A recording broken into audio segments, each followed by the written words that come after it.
Today we're going over the most brutal crimes in human history. Number 1.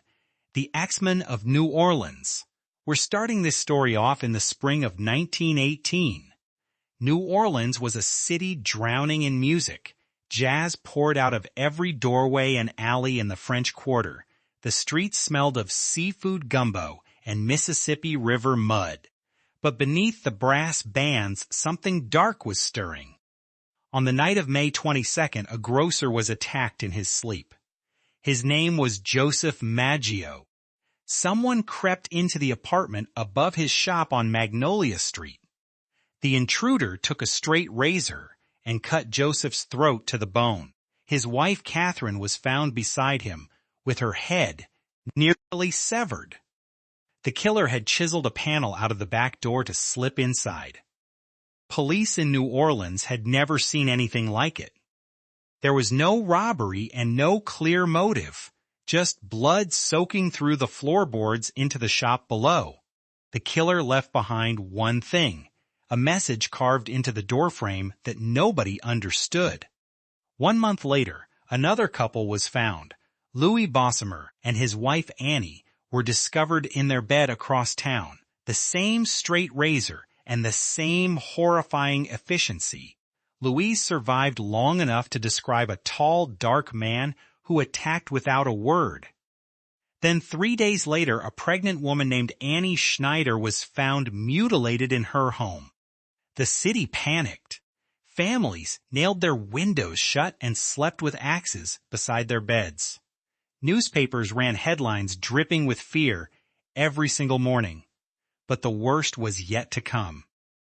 On March 13, 1919, the Times-Picayune received a letter. It was written in a jagged script from a man calling himself the Axeman. He claimed to be a demon from the hottest hell, a spirit of death sent to terrorize the living.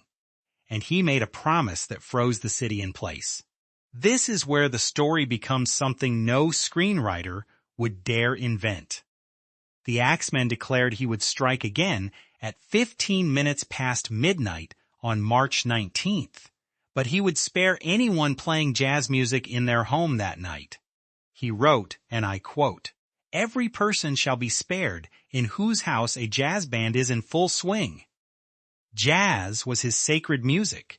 The city he terrorized was the birthplace of the very music he claimed to love. And New Orleans did exactly what he asked. On the night of March 19th, the entire city erupted into song. Every dance hall was packed to the doors. Thousands of homes blared phonograph records into the empty streets. Amateur bands formed on balconies across the French Quarter. For one surreal night, the killer became the city's involuntary DJ. And true to his word, not a single murder happened that night, but the killings resumed. A grocer named Mike Pepitone was bludgeoned with an axe 3 months later. His wife Sarah saw the killer flee into the darkness. The attacks continued sporadically for another year. Then, just as suddenly as it began, the Axeman vanished. No arrest ever came, and no body was ever identified. The case remains open to this day, more than a century later. He killed at least 12 people and terrorized an entire metropolis. But he also gave New Orleans the most bizarre night in its 300-year history. Number 2. The man who built a castle for murder. The year is 1893. Chicago is hosting the World's Columbian Exposition. 27 million people from across the planet pour into the city. The fairgrounds are a glittering white city of electric lights and Ferris wheels. But 3 miles away on 63rd Street, something unspeakable is being constructed. A man named Herman Webster Mudgett checked into a pharmacy he had just purchased. The world would come to know him as H. Holmes. He stood 6 feet tall with piercing blue eyes and a charm that disarmed everyone. He bought the lot across the street and began building a 3-story hotel. But this was not a hotel. Holmes designed every square inch of the building for one purpose: murder. He drew the blueprints himself. The second floor was a labyrinth of windowless rooms with bricked-over doors. Some rooms were lined with iron plates and fitted with gas pipes in the walls. Holmes could flood any room with deadly gas from a control panel in his office. Other rooms were soundproofed with asbestos and had peepholes drilled into the walls. He watched his guests die. The hallways bent at impossible angles so victims could never find an exit. Staircases led directly into brick walls. Doors opened onto sheer 30-foot drops into the basement. He fired construction crews every 2 weeks so nobody understood the full layout. In the basement, Holmes built what he called his laboratory. He installed 2 giant furnaces and a metal table with leather restraints. He dug pits of quicklime and acid to dissolve human remains. A greased metal chute ran from the upper floors directly into the cellar. Bodies slid down into flames. Holmes targeted young single women arriving for the World's Fair. He placed newspaper ads offering affordable rooms in his beautiful new hotel. When women arrived, he charmed them, and then he killed them. Some he gassed in their sleep and dissected on the basement table. He sold their skeletons to medical schools for profit. Holmes kept meticulous handwritten ledgers of his crimes. He documented names and methods like a businessman tracking quarterly earnings. When the World's Fair ended, he set fire to the building. He then filed insurance claims using bodies he had already murdered.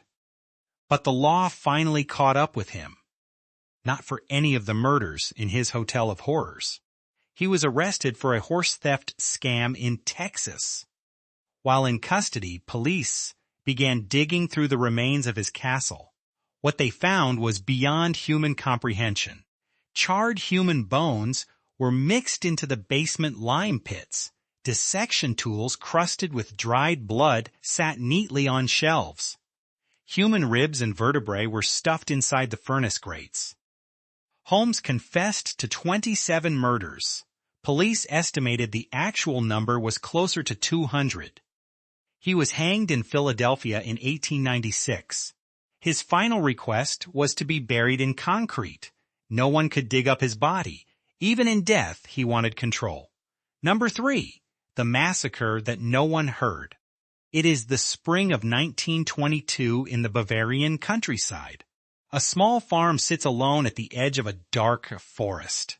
The farm is called HINTERKAIFECK, and by the time anyone discovers what happened there, 6 people are already dead. The Gruber family lived on this farm for generations. Andreas Gruber was the patriarch, a reclusive 63-year-old farmer. His wife, Kazilla, was 72. Their widowed daughter, Victoria, was 35. Her 2 children, little Kazilla aged 7 and Joseph aged 2, plus the family maid Maria Baumgartner, who had just started that very day. In the days before the murders, Andreas told neighbors something unsettling. He had found strange footprints in the snow leading from the forest to his house, but no footprints leading away. He heard footsteps in the attic when nobody was up there. He discovered a newspaper from another city that nobody in the house had bought. Something was living in the Gruber home before they knew it. Day after day, this thing moved through the attic above their beds. It came down at night to eat food from the kitchen while the family slept. The family knew something was wrong, but could not find the source. On the evening of March 31st, the killer made his move. He lured Andreas Gruber into the barn one by one. He killed him with a mattock, a farming tool like a heavy pickaxe. Then he did the same to Kazilla, the wife, then the daughter Victoria, then 7-year-old little Kazilla. Each of them was struck in the head with savage force. Their bodies were stacked in a corner of the barn and covered with hay. The killer then walked back to the house where the maid and the baby remained. He killed Maria the maid with the same mattock. 2-year-old Joseph was found dead in his crib inside the house. The killer did not flee. He stayed in the house for at least 3 more days.